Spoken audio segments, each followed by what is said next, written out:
Shalom, Assalamualaikum warahmatullahi wabarakatuh. Kami dari kelompok keempat akan memaparkan video pembelajaran tentang akuntansi sektor publik. Namun sebelum itu, perkenalkan nama saya Gloria Agatha dengan NIM 2206 11040106. Halo, perkenalkan nama saya Cindy Rumungan dengan NIM 220611040100. Saya Deswita Hutagalung dengan NIM 2206 11040095. Perkenalkan, nama saya Christina Mikaela Suot dengan NIM 2206 11040057. Pengertian: akuntansi manajemen sektor publik adalah menyediakan informasi akuntansi yang akan digunakan oleh manajer publik dalam melakukan fungsi perencanaan dan pengendalian organisasi.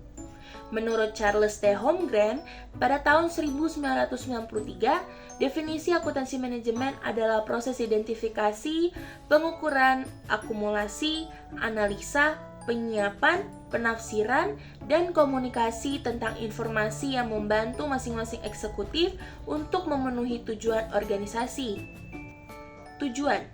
Tujuan akuntansi manajemen sektor publik adalah untuk memberikan informasi akuntansi yang relevan dan handal kepada manajer publik untuk melaksanakan fungsi perencanaan dan pengendalian suatu entitas, lembaga, atau perusahaan.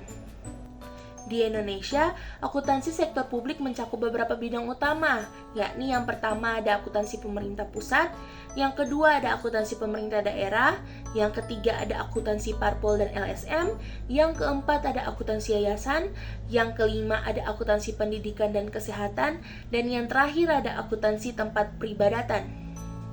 Baik, kita masuk pada materi berikutnya, yaitu struktur akuntansi manajemen sektor publik. Perencanaan dan pengendalian pada dasarnya merupakan dua sisi dari mata uang yang sama. Tanpa pengendalian, perencanaan tidak akan berarti karena tidak ada tindak lanjut untuk mengidentifikasi apakah rencana organisasi telah dicapai. Sebaliknya, tanpa ada perencanaan, maka pengendalian tidak akan berarti karena tidak ada target atau rencana yang digunakan sebagai pembanding. Jones and Pendlebury membagi proses perencanaan dan pengendalian manajerial pada organisasi sektor publik menjadi 5 tahap. Yang pertama yaitu perencanaan tujuan dan sasaran dasar, yang kedua perencanaan operasional, yang ketiga penganggaran, yang keempat pengendalian dan pengukuran, dan yang kelima yaitu pelaporan analisis dan umpan balik. Baik, kita masuk dalam peran akuntansi manajemen sektor publik. Yang pertama itu ada perencanaan strategi. Memberikan informasi untuk menentukan berapa biaya program dan berapa biaya suatu aktivitas. Sehingga berdasarkan informasi tersebut, manajer dapat menentukan berapa anggaran yang dibutuhkan terkait dengan sumber daya yang dimiliki. Yang kedua itu ada pemberian informasi biaya. Memberikan informasi biaya yang meliputi klasifikasi biaya, apa saja yang masuk rutin dan modal, biaya controllable, dan biaya tetap dan variabel, dan lain-lain. Nah, biaya dalam organisasi sektor publik itu terdiri dari 3. Yang pertama itu ada input, proses, dan output. Nah, untuk proses penentuan biayanya itu terdiri dari 5. Yang pertama itu ada cost finding atau mengakumulasi biaya. Yang kedua itu cost recording atau dia mencatat biaya. Dan yang ketiga itu ada cost analyzing, mengidentifikasi biaya. Dan yang keempat ada strategic cost management, yaitu efektif, efisien, dan ekonomis. Dan yang terakhir itu ada cost reporting atau membuat laporan. Penilaian investasi. Menilai kelayakan investasi secara ekonomi dan finansial. Untuk menilai investasi diperlukan identifikasi biaya, risiko, dan manfaat atau keuntungan dari suatu investasi.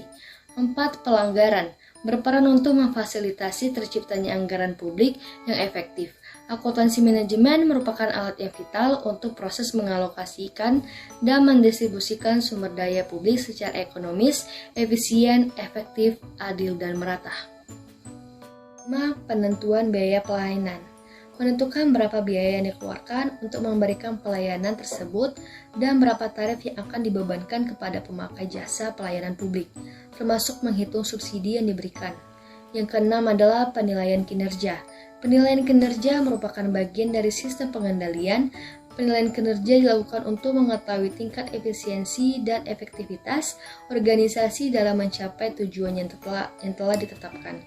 Akuntansi manajemen berperan dalam membuat indikator kinerja kunci dan satuan ukur untuk masing-masing aktivitas yang dilakukan. Saat ini kita masuk dalam teknik akuntansi manajemen sektor publik dalam pemenuhan standar pelayanan publik.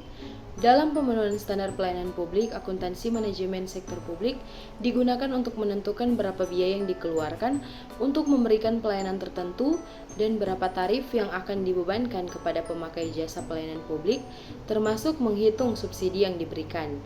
Tuntutan agar pemerintah meningkatkan mutu pelayanan dan keluhan masyarakat akan besarnya biaya pelayanan merupakan suatu indikasi perlunya perbaikan sistem akuntansi manajemen di sektor publik.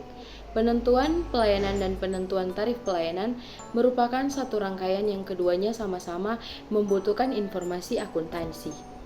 Kesimpulan, akuntansi manajemen sektor publik adalah cabang akuntansi yang berkaitan dengan pengumpulan, pengolahan, analisis, dan pelaporan informasi keuangan untuk membantu manajemen sektor publik dalam pengambilan keputusan strategis, perencanaan anggaran, pengendalian biaya, dan evaluasi kinerja.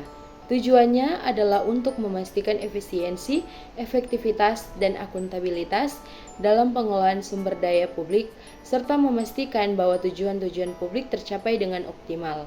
Akuntansi manajemen sektor publik memainkan peran penting dalam mendukung transparansi, akuntabilitas, dan keterbukaan dalam pengelolaan keuangan pemerintah.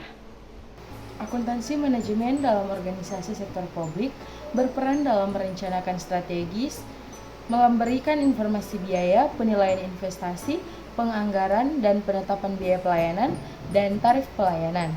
Sehingga dengan adanya akuntansi manajemen, seluruh kegiatan dalam organisasi sektor publik dapat dikelola dengan baik.